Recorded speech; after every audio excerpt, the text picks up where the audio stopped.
Philip Hussey, welcome to Acquiring Minds. Thank you. Great to be here. Philip, you're the CEO of Thomas Moser, a high-end furniture manufacturer, in a recent acquisition by Chenmark. Now, regular listeners will recognize that name. For those who don't know, we'll explain Chenmark here in a few minutes. But so this conversation will give us a look inside one of Chenmark's most recent acquisitions, and I think fair to say an unusual one for Chenmark. We'll get there, but let's start with some background on you, Philip, please. Yeah, well, first of all, Will, thanks for having me this morning. I'm a sort of fan of your work and your podcast, so excited to be here. Thank you. So I guess by way of introduction, my name is Philip Hussey. Sort of have the privilege of leading the Thomas Moser team. I've been in this seat coming up on 11 months. I've been in the Chenmark ecosystem for a little over 5.5 years. Prior to leading Thomas Moser, I was CEO of Outerland Landscaping, which was, or it still is, a design build landscaping company based on Cape Cod. And prior to that, came through the Chenmark General Vice President's program, which is a leadership development program that our founders started pretty much 5 years ago as well. So I'm... Were you number one? GVP number one?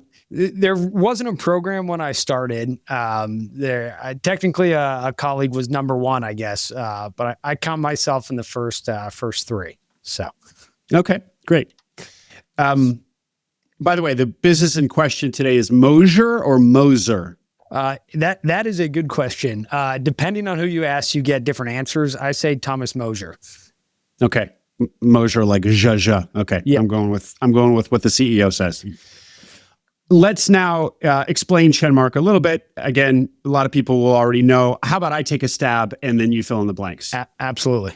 So Chenmark was founded by three co-founders, Trish Higgins, her husband, and husband's brother. So that's Trish and Palmer and James Higgins, right. I know James the least, so that's why I get a pass for momentarily blanking on his first name. James, Palmer, and Trish, and with the idea that so popular now that small businesses represent a really interesting opportunity and are available for pretty low multiples, and you could perhaps buy one and reinvest the earnings of that into buying more and build something really interesting. They have gone on to do that over the last probably 10, maybe 11 or 12 years. It's quite an enterprise these days, and an assemblage of a lot of small businesses that are the type that we feature on this podcast. Everything from, as you mentioned, landscaping to now furniture manufacturing to boat, kind of tourist boat tours.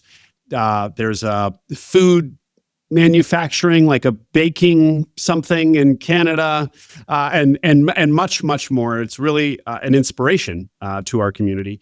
And they have this GVP program, which is, I guess, more formalized by the year. You were among the top three when it was kind of just getting going, where part of the challenge of scaling something like Chenmark is finding talent to lead these many businesses that they acquire.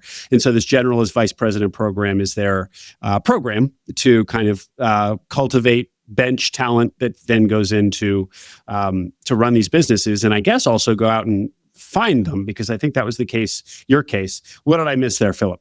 Yeah, that's exactly right. I think at some point maybe you should come join the Chenmark marketing team. You did a fantastic job. I think the one of the key components that makes Chenmark special, and as James likes to say, the anti-private equity group, is that when we acquire a business, we do so with the intention to hold it forever. So much so that we actually don't include an exit valuation in our underwriting, because we actually never plan to sort of derive value from that business from selling it to somebody else. And so you add that long-term holding period in with the additional fact that we're not running money for other people, so we don't have outside investors. And it creates a pretty special opportunity set where we get to sort of control our own destiny and drive investments and reinvestments in our companies sort of where and how we see fit. And that's set made a pretty special 10 years. And I think if you talk to James, Trish, or Palmer, they would say we are very much in the early innings of the Chenmark story. Yeah. No, excellent additional detail there. Long-term hold, no outside investors. That much more powerful. And yeah, I mean, Chenmark's not super public about its aggregate numbers or public at all. At least I haven't seen any, but I can only imagine what they are today. And this is the life's work of the three founders. So, and they're only 10 years into maybe a 50-year project. So it's gonna get scary big here over the years. And of course the word of choice in the whole Chenmark approach is compounding. I mean, the compounding effects here are going to be scary. and Will, I think I'd also add that there's a reason you don't hear a lot about Chenmark acquisitions, because we believe that each company should stand on its own and be able to exist without some fancy holding company or private office somewhere. But it really is a decentralized organization, and the sort of power of Chenmark is in the operating companies and not some special sauce in an office, in some executive office building. It's people every day showing up, sort of day in, day out, doing the work. And that's why we focus on our operating companies and not, how to build a holding company or this special ingredients of making a deal. Sometimes it's just about doing it. Yeah. Well, another great detail that you added there, Philip, because I subscribe to Chenmark's newsletter, which comes out every Friday night, evening, and they're usually kind of short thought pieces on the knife fight of small business. Yes, it's not about, sometimes there's big picture stuff about building something big, but oftentimes it's about the in the trenches realities of what Chenmark's building and how it's just the uncomfortable blocking and tackling of small business. The fun blocking and tackling, that's the job. So everyone likes to talk about capital allocation, but that is such a fraction of what any operator will do, as most of your listeners probably know. Well, so you said, Philip, that you were 5 years in the Chenmark ecosystem. So we don't need to hear the whole, but give us what does that mean? And then Sure. how did things change to where you are now? So I joined Chenmark right out of business school. I went to business school to learn where Excel is on the computer. I'm proud to report I found it. And so know where it is today. But I joined right in 2020. It was COVID. There was no formal program. There was no job posting, but I'd gotten to know Trish through various conferences in the sort of greater Southern Maine area before business school, as I'm born and bred a Mainer. And called Trish and said, just a network. She said, what are you doing after school? I said, I have no idea. She said, why don't you come work for us? I said, great. And it was pretty much that simple. And early on, I joined one of our landscaping companies in Southern Maine. There was no outbound sales team. So I joined to sort of lead and grow an outbound sales team. That company did a tuck-in acquisition. So I moved companies 20 minutes north to lead a branch of one of our landscaping companies. About 9 months after that, an opportunity came up to run our company on Cape Cod. And I sort of said, that sounds like fun. That sounds like a challenge. And jumped in for 3 years down on Cape Cod, leading that company with the idea that Maine is home. My wife still lived in Maine, and I wanted to find a way to get home. So always had sort of one eye back up north, talking to folks, looking for opportunities, knowing that someday I wanted, the idea was to live in Maine and run a company in Maine, and was lucky enough that Thomas Moser sort of crossed our radar on a couple different fronts, and it worked out. Right. So, and this main point is also another good detail. So, Chenmark itself, Chenmark corporate in quotes, is in Portland, Maine. You are a Mainer, and Thomas Moser, the acquisition that we're going to talk about today, also a Maine-based business. Chenmark as we just heard, Chenmark buys businesses outside of Maine and outside of New England, in fact. But I assume they kind of have a concentration of business. Their businesses is in that region. Correct. Yeah. About a third of our companies are in New England. And then we have a collection in the Southeast. We have a handful in Canada, and one in the Midwest now as well. Great. Quick aside, but I think valuable for the audience. So I'll bring this home, I promise. I just had another interview with Robert Gaden, who bought a home care business. And we talked about how when he first got into the business, he was really focused on operations and learning the operations and creating efficiencies and improving the operations, refining them, and less on growing the top line, less on good old-fashioned sales and marketing. And we kind of have this conversation around, we do a segment where my observation is that many searchers are focused on improving operations. That's the first thing that they think about, because perhaps they go in with a certain bias because the narrative in search land is that these small businesses are so inefficient, and you can pull a few, make a few tweaks and, free up some cash flow. And this was a reference to another conversation that, in fact, maybe the best lever of all to pull is just growing sales, like any business. So I'm just interested to hear that you stood up a formal sales operation in a landscaping business. Any thoughts on that, on sales and small business broadly? A lot of thoughts. I don't know if I have it figured out. I think always very much a learning process, but related to the landscaping world, what I found is the best way to grow sales is to get out there and do it yourself.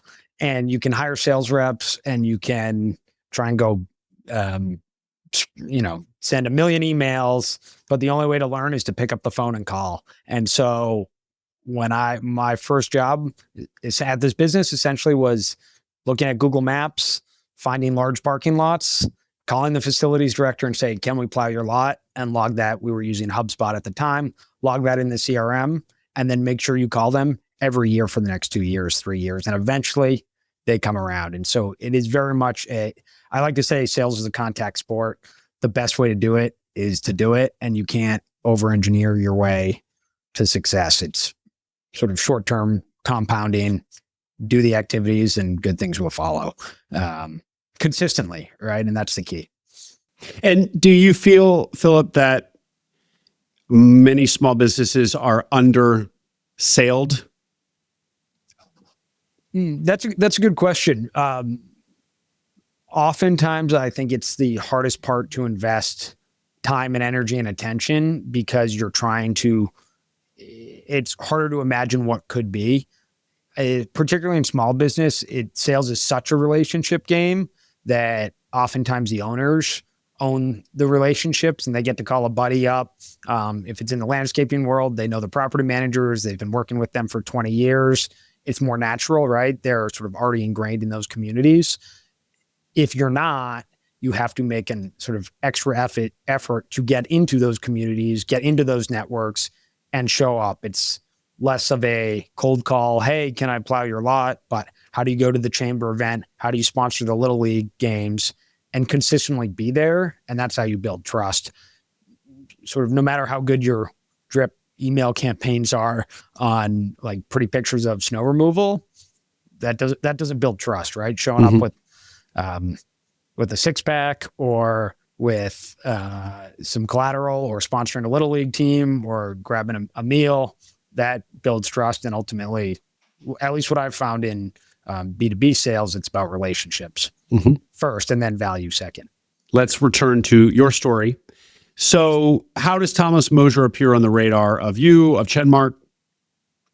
So growing up in Maine, I've known about Thomas Moser since before I can remember. I grew up also in a Maine family business, a Maine family manufacturing business in southern Maine, and so followed generally Maine businesses and Maine family businesses my entire life. I had a front row seat to our family's business as my dad ran it for 25 years, and so was always intrigued about the Maine business community.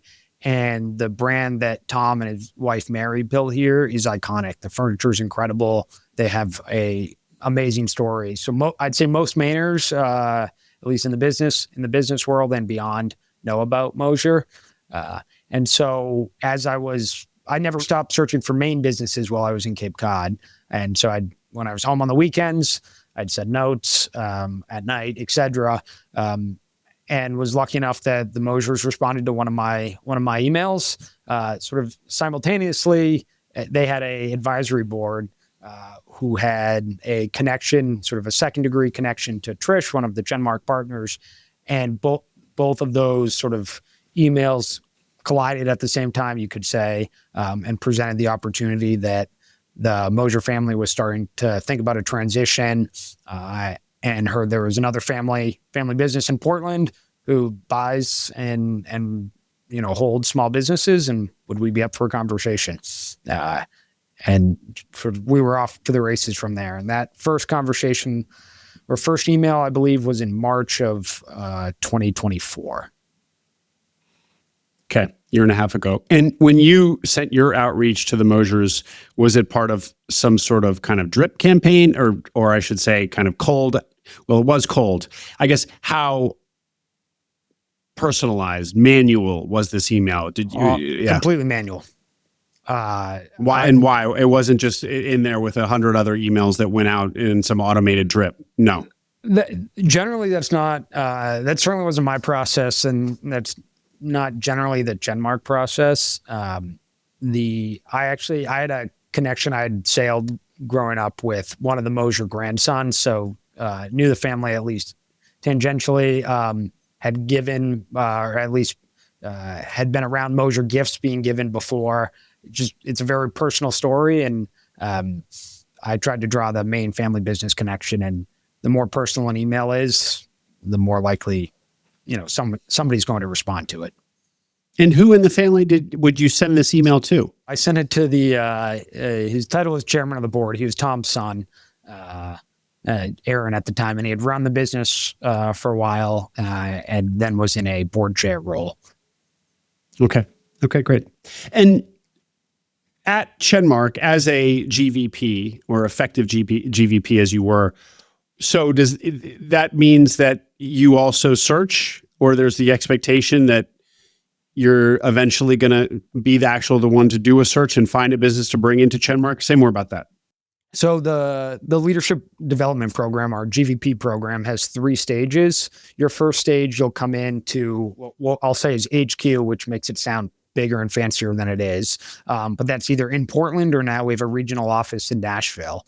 And so you'll spend, call it 6 months to a year. And these are sort of rough timelines, but in stage 1, where you'll both do some search activities. So connecting with small business owners, brokers, sort of adjacent accountants, lawyers, etc., sharing the Chenmark story. And you'll also do consulting projects for any one of our small businesses, just to start to learn what life in a small business is like.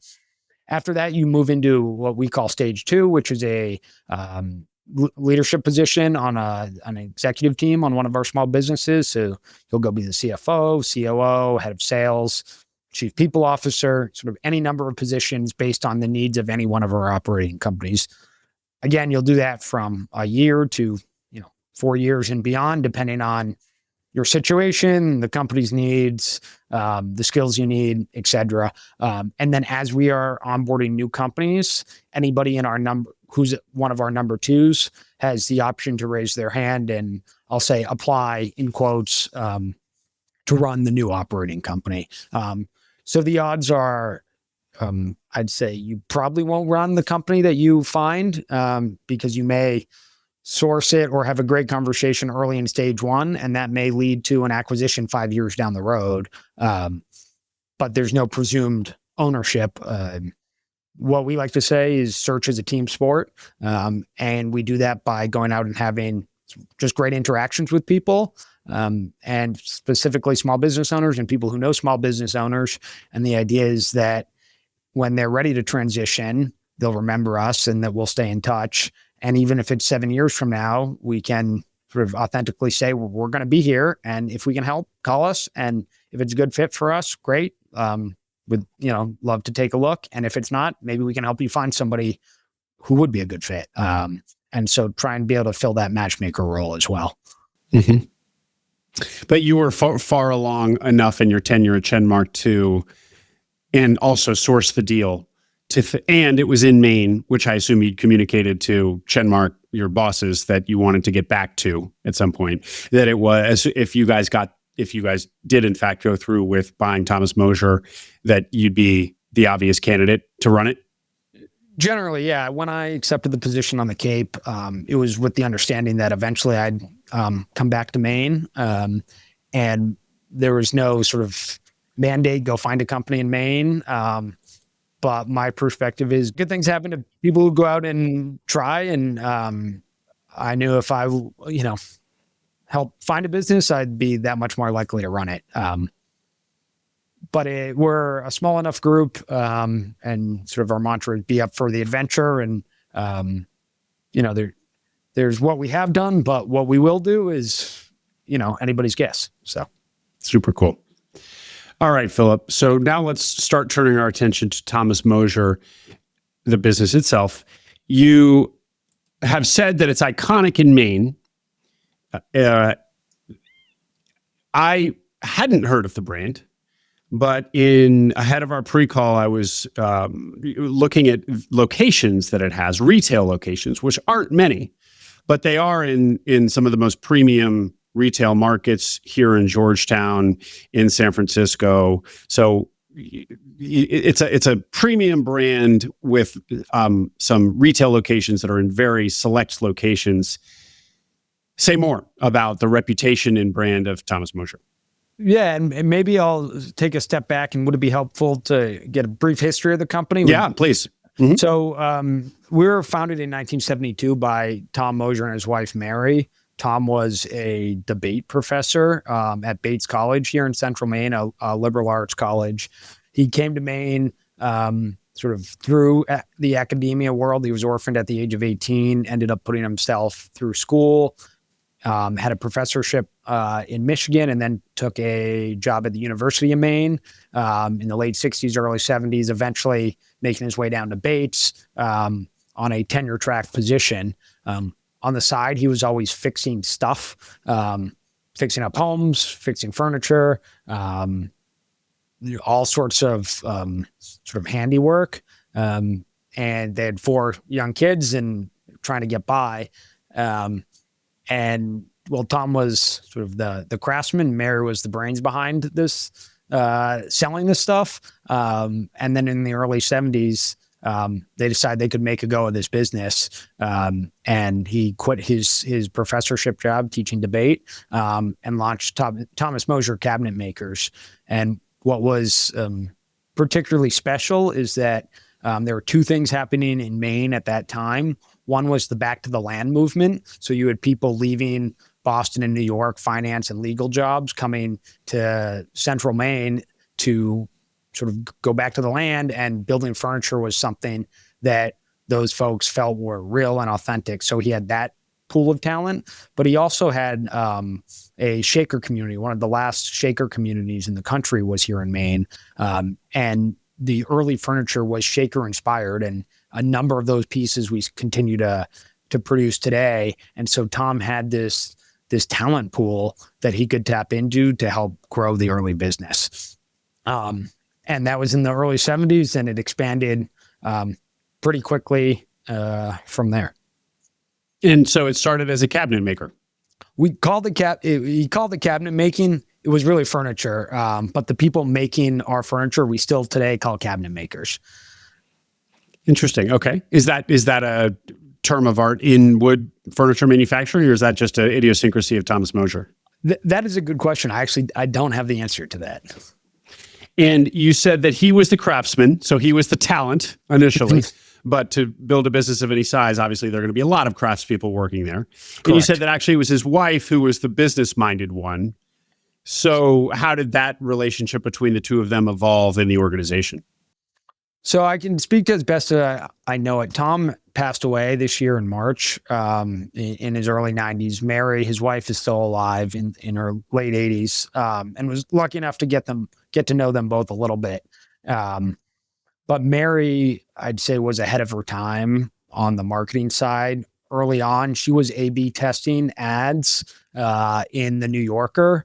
And what she would do is on sort of not just the New Yorker, the magazine, but a number of newspapers, the road where they were originally making furniture out of a Grange Hall, it didn't have a house at every single address. So imagine you have a house at 19 and a house at 42. You have all these addresses in between that you could use. So she would make the return address of how people would order furniture different addresses on that road, knowing that the mailman in New Gloucester was going to get it back to Thomas Moser cabinet makers because there was only one cabinet maker on that road. And so that's how she was sort of A/B testing collateral before that was even a thing, which just blows my mind. And the other, that's so clever. Tom was a larger than life personality as far as you think about design and storytelling and connecting with architects and sort of doing what he knew was right, regardless of the data behind it or the sort of logic, just pure gut instinct, which is incredible and what you want from a designer. I'd say Mary was laser focused on making sure there was a system behind it and that there was a connection to the customer. And between the two of them, it created a force to be reckoned with. Yeah. What a great combination. What a neat history. I'd say the company could easily be called Tom and Mary Moser instead of just Thomas Moser. Mm-hmm. Okay, Philip. Well, then take us up to 2025 when you reach out to them. What does the business look like then? Or 2024, last year? Absolutely. So there's about 100 employees here. We have 60 or so craftsmen. We have 4 retail locations. So we have one in San Francisco. We have one in Georgetown, as you mentioned. We have one in Boston on Arlington Street, just off sort of the famous Newbury Street shopping corridor. And then we have our location in Freeport, Maine, just down the street from LL Bean. And so those are our retail locations. The business, about 75% of the business is our residential business. So that's, if you go to thomasmoser.com, you'll see a whole host of various residential products, whether it's beds or chairs or dining tables or case pieces. That's what we're most well known for. That's 75% of our business. 25% of our business is what I'll call the contract world. And so that's selling pieces of, sort of pieces of furniture to large institutions. Think Harvard, Yale, the New York Public Library, a whole host of prep schools up and down the East Coast and even into the Midwest, generally through architects, but sometimes direct to schools.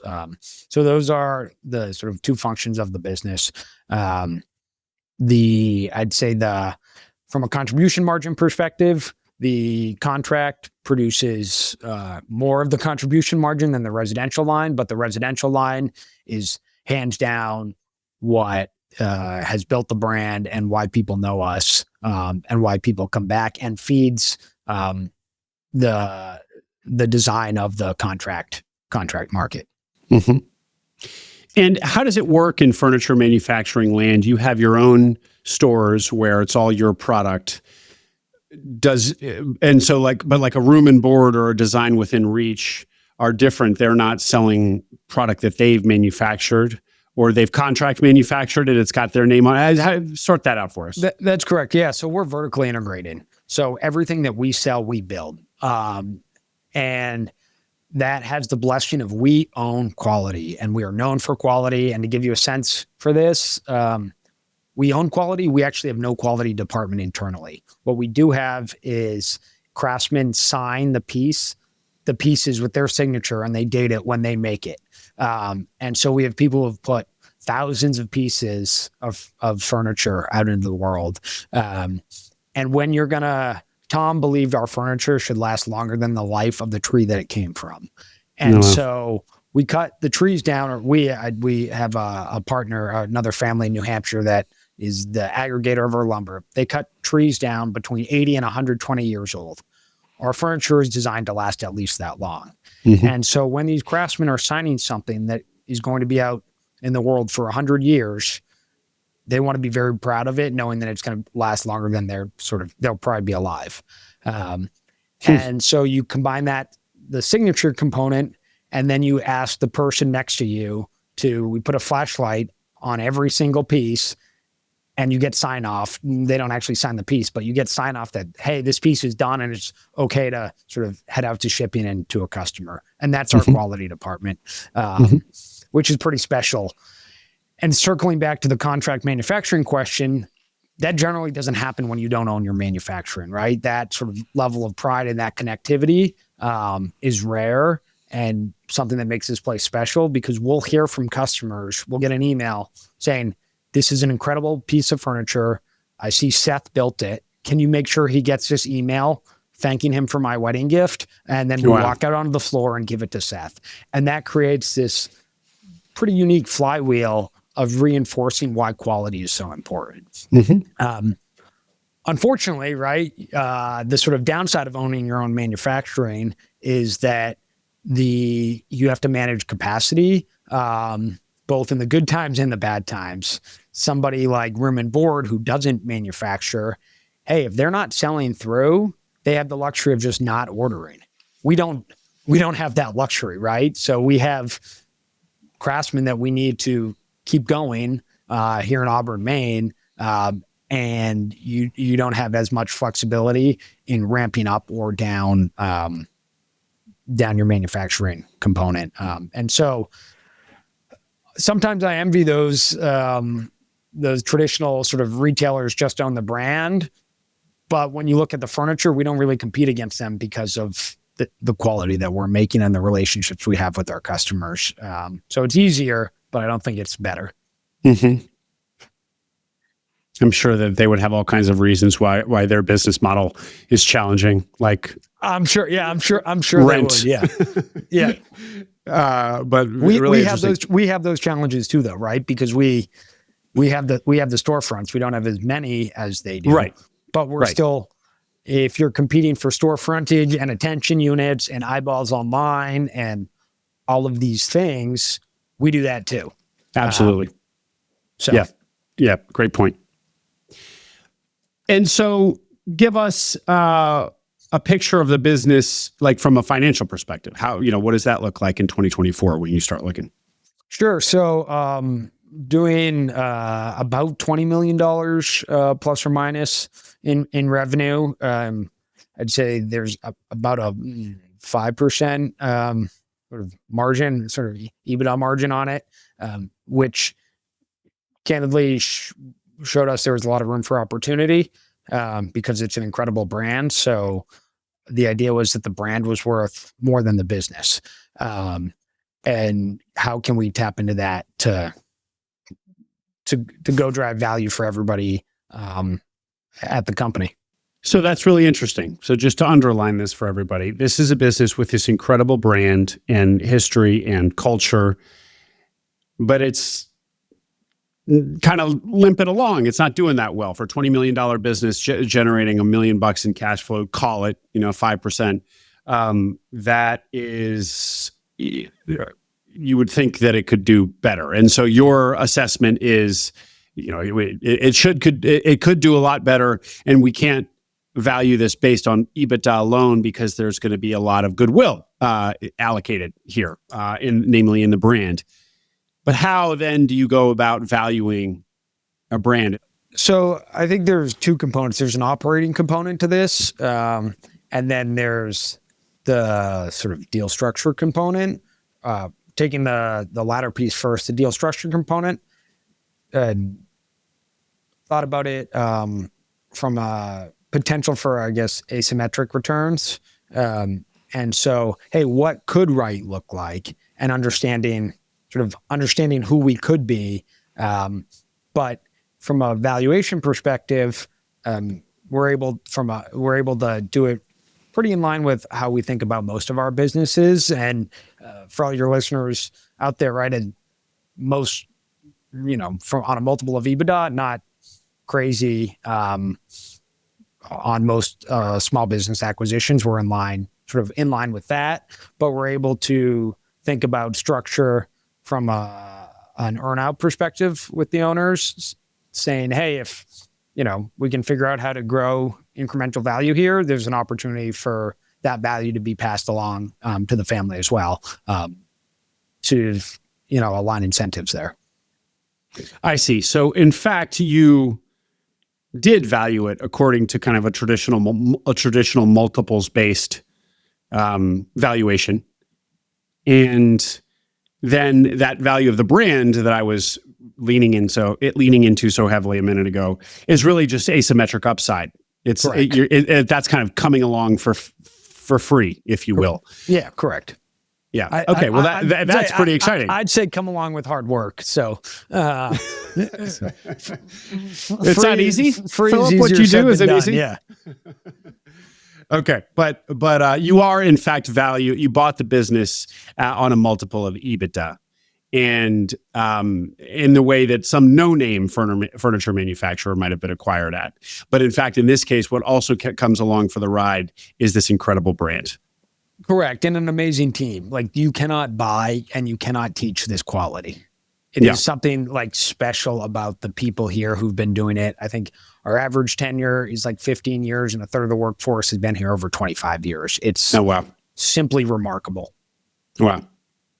And so I view my job as not to mess that up. Yeah. So as we have heard, Thomas Moser is a storied brand, a very well-known brand in Maine and probably regionally. And so one thing you'd said to me offline is how there's maybe a little bit more of pressure on you, because you're not just carrying forward a business, but carrying forward a business that has a brand that means something to people beyond just inside the business, versus so many of the businesses that searchers buy where there isn't a big brand there. There might be a small local brand or a lot of 5-star Google reviews. There's kind of brand equity, but not a brand like there is in this case. And so that probably brings a little bit more scrutiny to you, like your people are watching. Do you feel like that's an additional level of pressure on your shoulders? I don't know if it's pressure, but it's definitely something that I've had to get used to. There's been a handful of requests, whether it's from local or regional publications, alumni magazines, sort of groups like that that want to connect, want to talk, want to come and do visits and photo shoots. And I'd say generally I haven't had a sort of public role. And I think you add to the fact that the name of the company is the founder's name, Thomas Moser. I am decidedly not Thomas Moser, right? My name is Philip. I'm not a furniture designer. And so I've had to do a lot of thinking about how I can steward and champion this company and this brand without having it be as personal to me as it was to Tom, or what do I need to do to make it as personal to me, even in my own way. And I'd say that's something that I'm still working out. And I'll credit one of Chenmark's founders with this, saying that when you step in to run a business, you should do it in a way that's authentic to yourself and not try to be somebody else, because when you try to be somebody else, you'll fail. And so as I talk about what I love about this business, it's the craftsmen and the customers, and the fact that we're doing something incredibly special in Maine. And so I'm leaning into that, and we'll see how the next decade and beyond go. So we see this dynamic in trades businesses and plumbing businesses, let's say, where a searcher buys a business and doesn't know, frankly, the first thing about plumbing. And there's, of course, a craft there. But yours is, that times 10. This is, the whole business is craftsmanship. It's craftsmanship forward, we could say. So, and so in the plumbing example, there's the awkwardness of needing to demonstrate one's value as a searcher who bought a plumbing business when you don't know the first thing about plumbing. I imagine that's more acute here. How have the crafts people taken to being acquired by somebody or being run by somebody who is not a craftsperson? Does it seem, are you going through the same sort of credibility gap that so many searchers do, but worse? I wouldn't say with the craftsmen. They're incredibly gracious, incredibly generous. Tom's big statement was, "I'm not Thomas Moser, you all are," talking to the craftsmen. And Tom, even after he left teaching, he forever was a teacher. And that's what he's instilled in all the craftsmen, is that you are now the teachers and the stewards of the brand. And I view my job as just to champion them, who are championing Tom's ways. And so there's not a holier than thou approach. Any number of them, any one of them on the floor will say, "Hey, let me show you how I do this." And they know they've been doing it for 10, 15, 20, 30 plus years, and don't expect that I'm a fantastic craftsman. And that's what makes a team, is everybody brings sort of different talents to the ball game. Yeah. Yeah. Well, and actually, but maybe the fact that because there's so much craftsmanship in this brand and in what is being produced, sold by this company, it actually takes a little bit off of you, because there's no possible expectation that you could do something like what they do. So maybe it actually relieves you of any obligation to like really know the technical art of what they're doing. I think that's exactly right. And I'm learning. I'm halfway through building a chair that I started 8 months ago with one of our craftsmen. And I'm also incredibly candid with our customers. When they ask if I'm working a showroom or on the phone, "How long have you been there?" I'll say, "I've been here 11 months. And here's what I'm interested in about the business. I'm interested in the craftsman experience and the customer experience. And here's where I'm spending my time." And they're lucky that I'm not making the furniture, because that's what makes it so great. And that's the piece that I've gotten comfortable with saying, I don't know. And we have people who do. Yeah. And so going back to the structure, then this was, you mentioned earnout. So was there, how much structure can we talk about here? Was this like, at that size of, 5% margins on 20% revenue, 20 million in revenue, that's almost like SBA-able. Is that what you guys did? We didn't do that. I mean, there was a sort of cash component at close, and then traditional debt, seller debt, and traditional debt. So it's probably not worth getting into sort of the details of those two, but not too different than a traditional deal plus an earnout. Okay, great, Philip. So what is the plan then for Thomas Moser? We've been kind of speaking around it, but make it concrete for us what the vision is here, other than not screwing it up. Yeah. So I'm a big fan of the flywheel. What is the Moser flywheel? I spent sort of a meaningful amount of time thinking about, and so maybe walk you through that to provide a little bit of a framework on thinking about it. And so if there's one thing we do really well, that's make world-class products. And they're amazing. They truly are world-class. Presidents have sat in them. Popes have sat in them. Steve Jobs had our desk. If you open up the Walter Isaacson book, the inside cover is Steve Jobs sitting at a desk in an empty room. That is a Moser desk. Wow. It's amazing. Yeah. We've had incredibly iconic people sit and use and live with our furniture. And so I am just so certain of how world-class our product is. And so what should you be able to do with that is you should be able to command premium pricing and high margins. We've, since 2008, the company has leaned on discounts to drive volume. If you think Design Within Reach, Herman Miller, Blue Dot, any of these more traditional brands, they also do that. We don't want to compete in that space, right? We have been giving away margin dollars on discounts in a meaningful way that I actually think is dilutive to the brand and hurts where we can reinvest in the business. So if we're confident, we continue to sort of make sure we're producing world-class products, i.e. don't mess it up, right? Do whatever we can to retain these craftsmen. That should be able to command premium margins and high prices. And with that, can we use that to go back and improve the craftsman's experience, right? So essentially, how can we keep and improve the lives of our craftsmen here on the floor to make sure we have the world-class talent who can deliver that world-class product.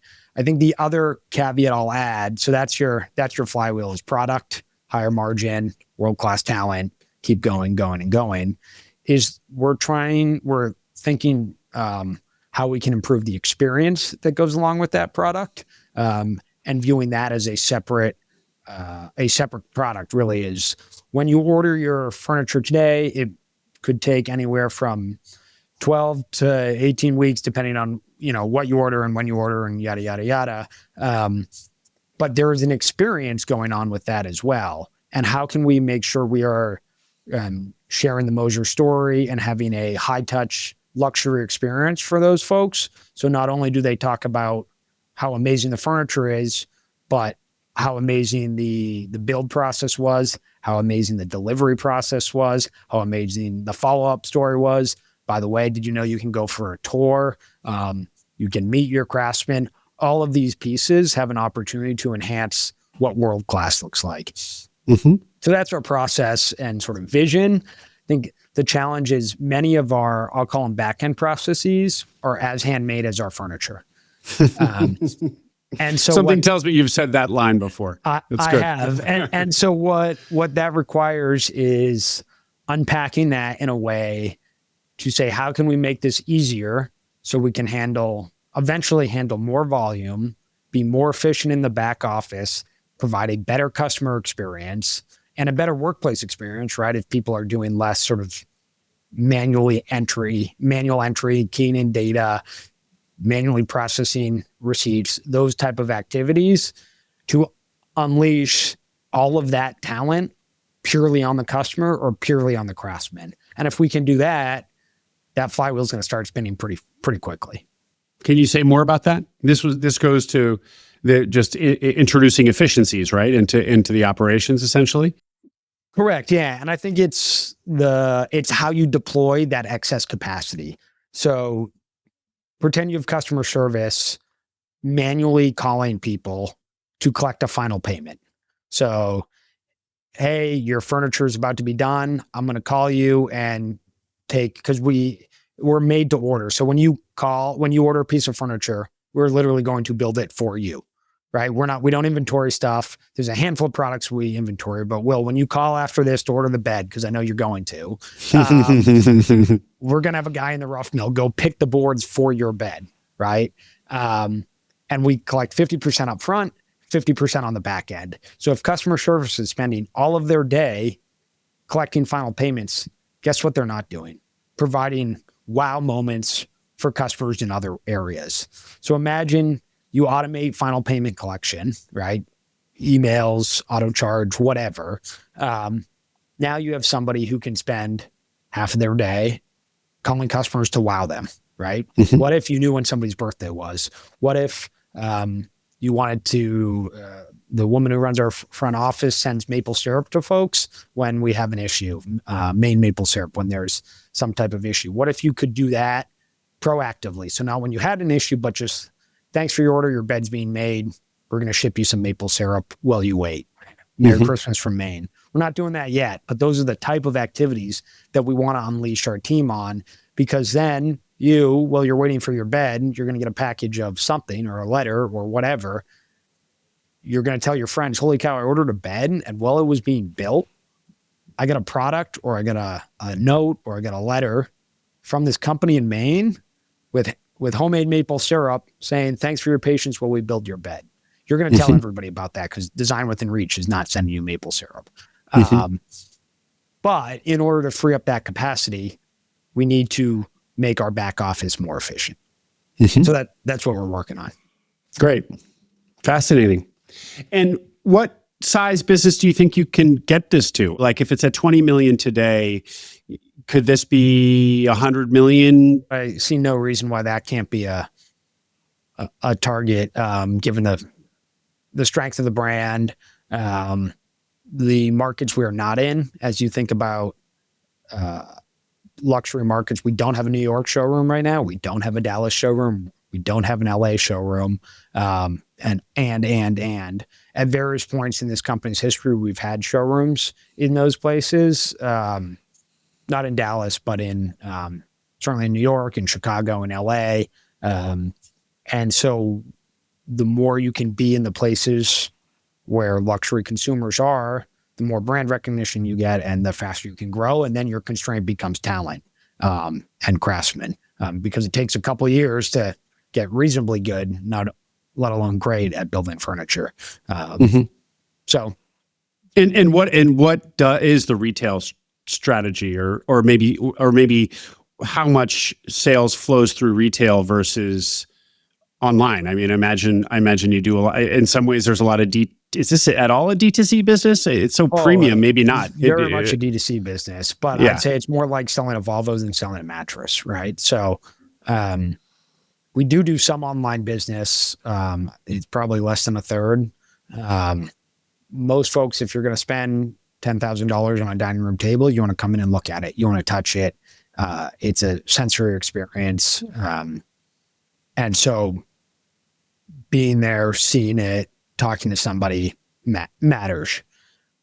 And so a lot of the sales then are into these 4 markets, into Maine, DC, Boston, and San Francisco, because that's where your retail footprint currently is? Yes. I mean, we're certainly the strongest in the Northeast and up and down the Eastern Seaboard.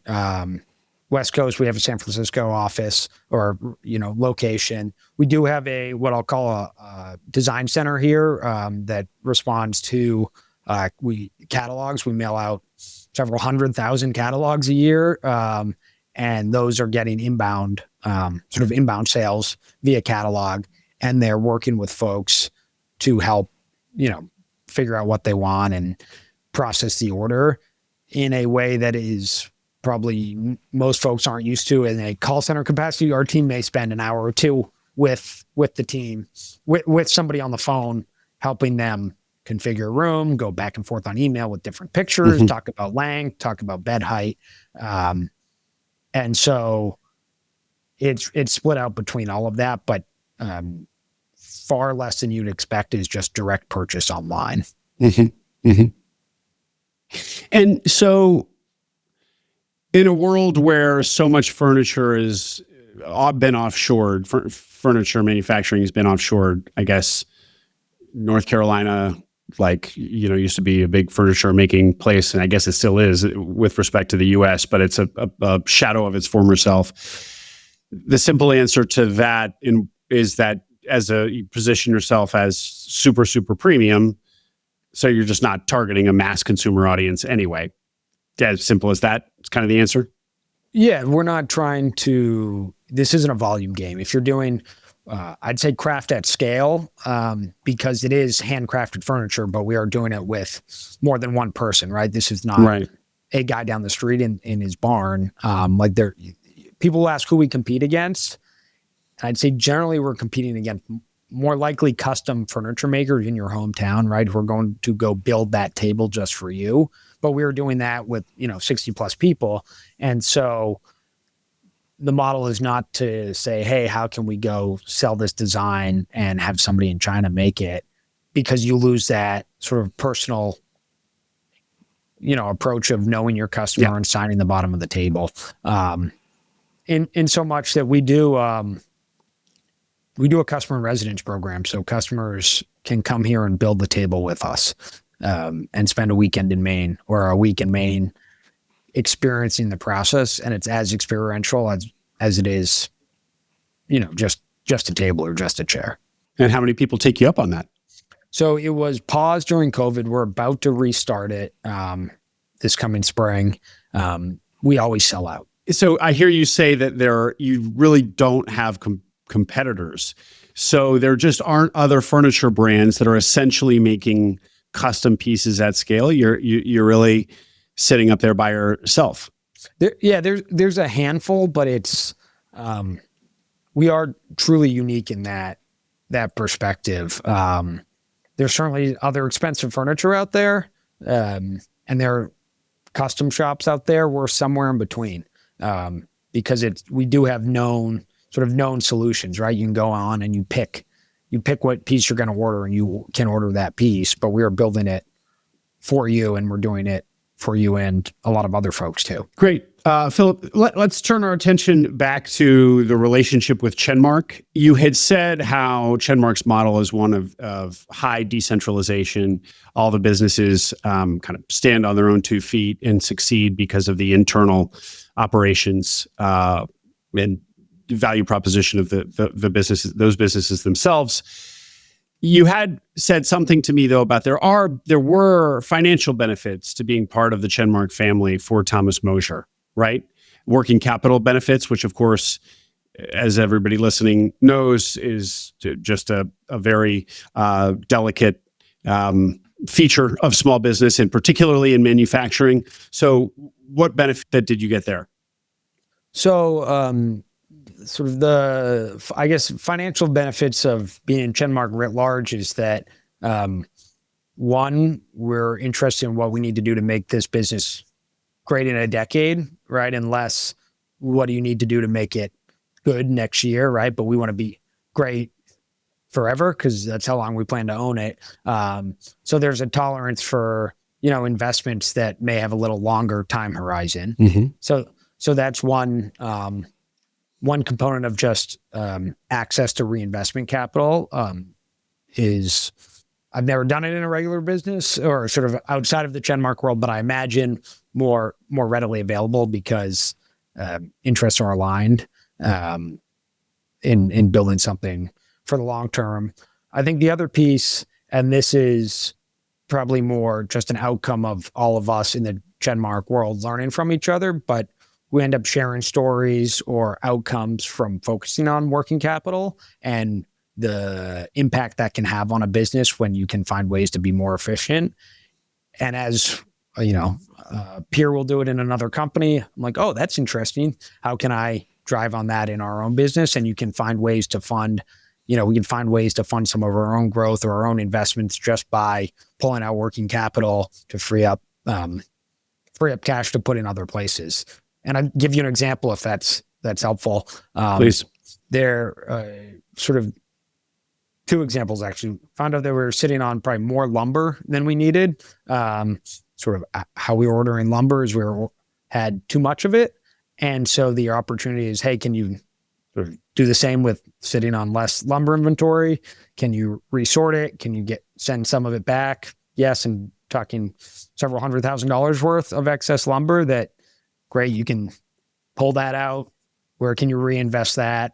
In the sales process, in the tech process, in sort of a number of other areas to drive some of those efficiencies that we talked about earlier. That's one.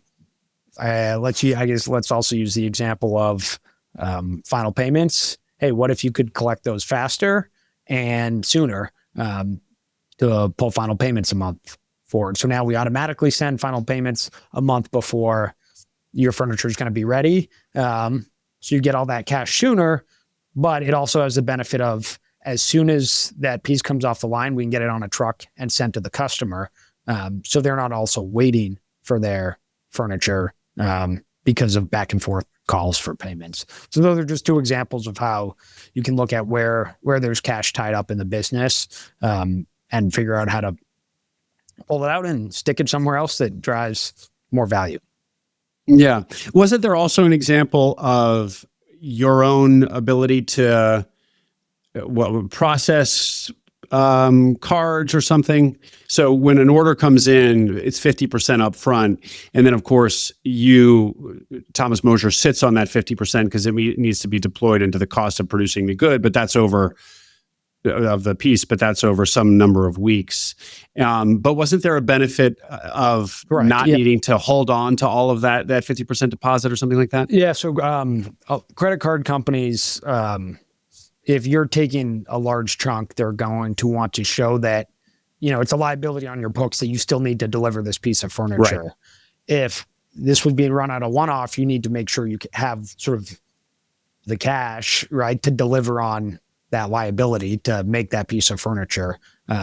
We're part of a larger ecosystem, so have the benefit of, a larger balance sheet, so we can tell the bank or the credit card company, the processor in this case, yes, we will be able to fund building that furniture down the line. and you're able to benefit from that factor. I see. So credit card processors say might have rejected more purchases in the past. Not rejected, but you need to prove to them that you have that you're not taking those deposits and putting them somewhere else, and going to shut down, and somebody's going to be left holding the bag. That these folks are like, hey, you left with my 50% deposit and I have no furniture. And the credit card processors need to get comfortable that somebody can fulfill on that liability to actually build the furniture. Sure. Right. I get it in concept, but how did it actually play out in terms of something got better? Yeah. Under Chenmark's ownership, where it sounds like before credit card processors would slow down payment processing to call in with you guys and make sure that you're legit, or what is the actual? Essentially, it just forced the previous company to have to sit on all those deposits, and they couldn't put them to work somewhere because there was no balance sheet behind it. I see. That that furniture was going to be able to be built. I see. Okay. So you can work with the cash that comes in any way you want. You have the freedom to deploy that cash anyway. Correct. Okay. Great. So Philip, just if you can, I know, of course, this is a very unique business. All businesses are very unique, but this is your first time in running a manufacturing business, although you did have the family business experience, so you saw a manufacturing business up close. But for any searcher out there listening who might be interested in manufacturing, what's been your experience, kind of just as an entrepreneur running a manufacturing business, really for the first time? Yeah, and I'd love advice from your audience, actually, because I feel like I'm still very new in this. My initial approach to specifically our production process has been not to touch it. I know how unique what we're making is and how special the skill sets are, and so I've been very hesitant to come in and pretend like I know how to build a chair better or faster, and afraid that if I put my thumb on the scale there, it will take the humanity out of what we're doing. And so we're very much not a production line, right? We're one person, one piece. And I've tried to reinforce and respect that. And how this business grows is not through building a chair in half the time. That is, to me, that's a race to the bottom, chasing efficiencies on the manufacturing side here. Because of what we're doing, I'd rather figure out how to honestly give people more time, right, and make this furniture even better. I'm not sure that's possible because it is truly world class, but that's just not a focus early on for me. Is on digging in and trying to improve or change, but more just make sure I understand. So as I'm engaging with customers, I can speak to how it happens and sort of the magic behind the curtain. Yeah. I have to say, Philip, that seems challenging, because when I hear you say that what one area of improvement for the business, or opportunity, I should say, is the user experience. And probably the most frustrating part of the user experience of buying a piece from you guys is how long it takes. Now in some ways you might argue that that's like creates scarcity, creates desire. It almost reinforces the whole emotional experience of this thing being created for you. At the same time, it's 2025. Everybody's impatient. Everybody just wants it now. So if I'm told I need to wait for 12 weeks for a piece, the thing that's really going to move the needle for me on improving that experience is I only have to wait 9 weeks. And isn't there going to be the temptation that you kind of crack the whip? Hurry up, guys. Obviously, tongue in cheek, but something there. Maybe. I think it's how else you can satiate that need or not, right? To the point of creating scarcity. Give you an example. We launched a seconds program, essentially pieces that were returned or had to be repaired or didn't quite meet first quality. There's always been a seconds program. It lived here in our Freeport location. Found a way to put it online so people have more easily, access to that. And hey, if you want a piece and you want it today, guess what? Here's what you can get today. If you want something built for you, you got to wait. And well, if people say, hey, can I pay more to jump the line? The answer is no. You got to wait. And actually, during COVID, we were up over 30 weeks of waiting, and people would. And wow. And that's too long. I think 30 weeks. That is too long. There is a certain period, and I'm not exactly sure what that is, but to optimize your supply chain, we are high mix, low volume. And so you can't get really within, 2 to 3 months, you start having to hold more material probably than you need, because you don't know when that order is going to come, given our wide range of SKUs. What we have done is we've switched shippers to accelerate the time it actually lands in your house. That we had various shippers picking up sometimes every 2, 3, 4 weeks. And so that's adding to the wait time. We have a new shipper, they pick up every single week, and that's cut shipping time in half. So where else in the value chain can you provide value that accelerates when a customer gets to experience our furniture?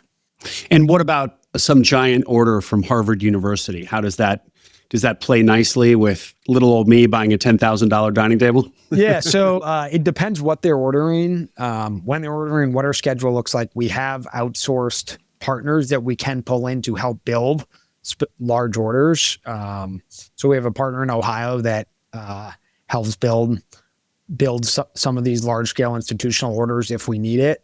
And that really just depends on the capacity of our shop and our different work centers at any given time. We're doing a job for New York Public Library. We do all the chairs we have a custom design that was commissioned by the New York Public Library, the Manhattan branch of the New York Public Library. And so most of the branches in New York are our chairs. We're about to build some of those in-house. We're ready to get a 500 chair job. We probably wouldn't suck up all our chair capacity, and we'd work with a partner in Ohio to help sort of source the wood, get them the design, spec the quality, but it would be made externally. I see. I was just there weekend before last, actually. So your chairs are not yet in the New York Public Library? It depends which branch you are. There are a number of branches that have our chairs. As they're refreshing branches, they can continue to send POs our way. Oh, okay. I assumed we were talking about the one at Bryant Park with the Lions. I don't know off the top of my head. Okay. I'm gonna have to go check now. So okay. All right. Philip, anything else that is key to this story that we didn't hit? I can't say enough about our craftsmen, honestly. I think that's this. If you were to ask what the secret sauce is here, it's our team building the furniture. As soon as a piece of furniture gets out into the world, it has to last, because that's what your brand rests on, and the team here makes sure it's perfect every time. So the rest is all just moving chess pieces around on the board, right? That's really the secret sauce. Well, on that, Philip, thank you for mentioning that. You're based in Maine, and not a state with a big population. So I imagine finding new craftspeople. You've also already mentioned that it takes some number of years for somebody to train up and be capable to produce a Thomas Moser piece. How are you thinking about increasing capacity with people? Yeah, we launched a training room. It actually was Tom Moser's workshop here. And when he passed, we set up a training center. And actually our shipping, he was our director of shipping. He'd worked here for 40 years. He'd done a number of roles. He'd built custom furniture. He'd built various stuff in the work centers. His name is Dan. We asked him if he'd lead the training center. And so now he is training the next generation of Thomas Moser cabinet makers. And the idea is that we can bring people in, teach them traditional joinery, and then continue to add tools to their toolkit, if you will, skills to their skill set, to be able to build beds and case pieces and tables, and continue up and across our entire product catalog. And is a pool of people who might be a good fit for this in Maine large enough? We have yet to recruit from a wider field yet. We've had folks come from various woodworking schools in Massachusetts or Vermont. But generally, I'm bullish about the talent pool in Central Maine here. Great, Philip. Well, what a neat business. I love furniture.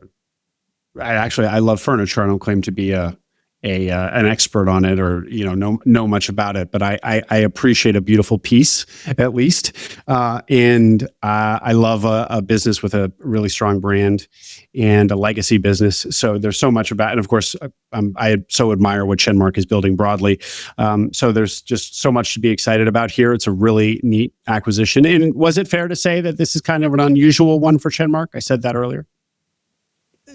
I think you could say that from a industry perspective, but if you actually look at what Chenmark looks for is brands and companies and goods and products and services that are going to be around for several more decades. I actually think it fits incredibly well within our story, because this is a brand that's only proved to grow. And if I was a betting man, I'd say people are going to continue to want furniture in 25, 30, 50 years.